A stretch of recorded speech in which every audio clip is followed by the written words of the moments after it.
In a groundbreaking move that could spell hope for the many people struggling with debilitating mental health issues, President Trump signed an executive order over the weekend. It expands psychedelic drug research as emerging therapies to treat mental illness. Trump was surrounded by supporters of psychedelic treatments as he signed the order. Podcast host Joe Rogan was among them. Rogan's been outspoken about the hallucinogen ibogaine. He touts the drug's success in treating depression and PTSD. As President Trump pointed out, this has especially been helpful for veterans. In 2024 study from Stanford University, 30 special operation veterans with traumatic brain injuries underwent, it's called ibogaine treatment, ibogaine. Remember the name. Is that pronounced relatively properly, would you say? Yep. I don't want to get it wrong. Ibogaine, because it's so important, and experienced an 80 to 90% reduction in symptoms of depression and anxiety within 1 month. Can I have some, please?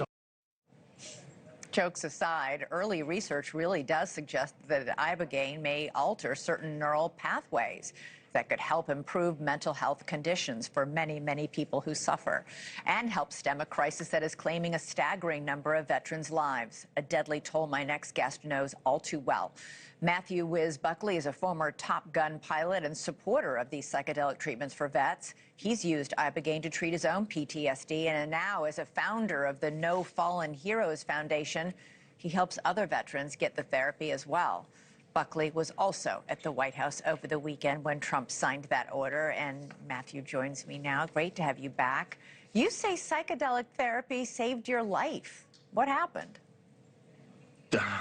What happened, Elizabeth, is I went down to Mexico with Marcus Luttrell, Navy SEAL, and JT, another veteran, another Navy SEAL, and an NFL player, veteran, who was suffering from horrific head trauma.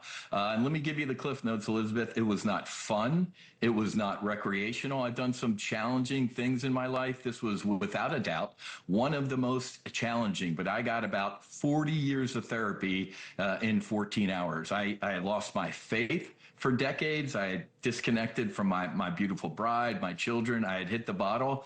Elizabeth, all of that was resolved. I came home and I said, this is how we're going to end veteran suicide. So for the past 5 years, we've been giving grants to veterans, first responders, and their families, because they serve too, to go heal with these powerful compounds. But Elizabeth, imagine having to go to another country to help heal heroes who incurred trauma serving this one. It was infuriating. So yeah, I was there Saturday morning. I had tears in my eyes, and I just, it's been an incredible journey, but this is the beginning of the end. This is just, we're just getting warmed up. Yeah, you had said that you went down there for this therapy after your fourth F-18 brother committed suicide, and you said, I was convinced I wasn't too far behind him.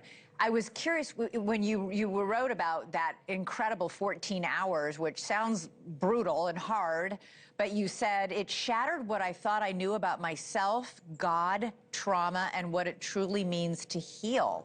I mean, it sounds extraordinary. I'm a recovering Catholic, and this was the closest I've ever been to God in my life. Elizabeth, what does ego stand for? Edge God out. These powerful compounds, I don't call them drugs. These are medicines. Some people even refer to them as sacraments. They can dissolve that ego. Doesn't get any more ego than a Navy fighter pilot or a Navy SEAL. But on these compounds, you get to see who you truly are without the trauma, without the addiction, without the shame. And Elizabeth, we helped a Navy SEAL who was a breacher, right at the door, explosive. He showed me his brain scans from the VA, and they were dark and gray and black. 3 months after this treatment, it was completely clear. The neuroplasticity of these compounds is absolutely incredible. Remember, Elizabeth, I think they discovered penicillin in the 20s, and it saved millions of GIs in World War II. Yeah. They didn't figure out how it worked. until the 60s. So why don't we attack in parallel, like the president said Saturday morning? We can research over here, but 44 veterans a day are dying. Why don't we do both? Research and keep doing what folks like we in the No Fallen Heroes Foundation are doing. So what's the concern? What's the holdup? I mean, I know if it works for vets like you, if we have this problem with so many vets dying by suicide, why are so many vets like yourself traipsing down to Mexico to get this done? Why is this so slow? Elizabeth, I hate putting this out there to the universe. Could you imagine if 22 kids, God forbid, not once a year, but every day, were being shot in a school? This country would act immediately. I'll leave the name out of it, Elizabeth, but there was a congressman a couple years ago behind closed doors who told me, Whiz, I love what you're doing. And I was like, all right. He said, well, you're going to have a problem with the big pharma, the alcohol and tobacco folks. And I was like, man, isn't that your job? Marcus Luttrell was on 15 medications, 5 for breakfast, lunch, and dinner. He hasn't taken a single medication in 5 years.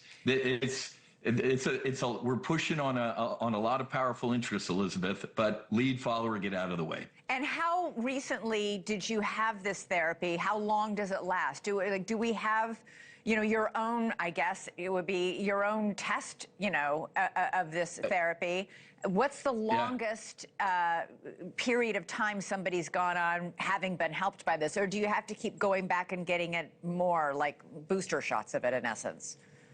Anecdotally, Elizabeth, I'd say 80 to 90% of the veterans, first responders, families we've helped are one and done.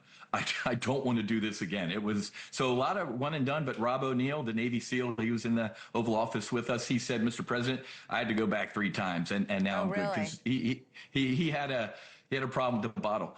Elizabeth, the folks we went with want to do kind of an annual knock the rust off. It's not required, but it's nice to know. But this is not something you want to do again. It's not fun. It's not recreational. It's pretty tough. It's Robert Gallery, the NFL player with a lot of head trauma. He was down for about a day and a half, Elizabeth. Yeah. So this is not, you could be one and done.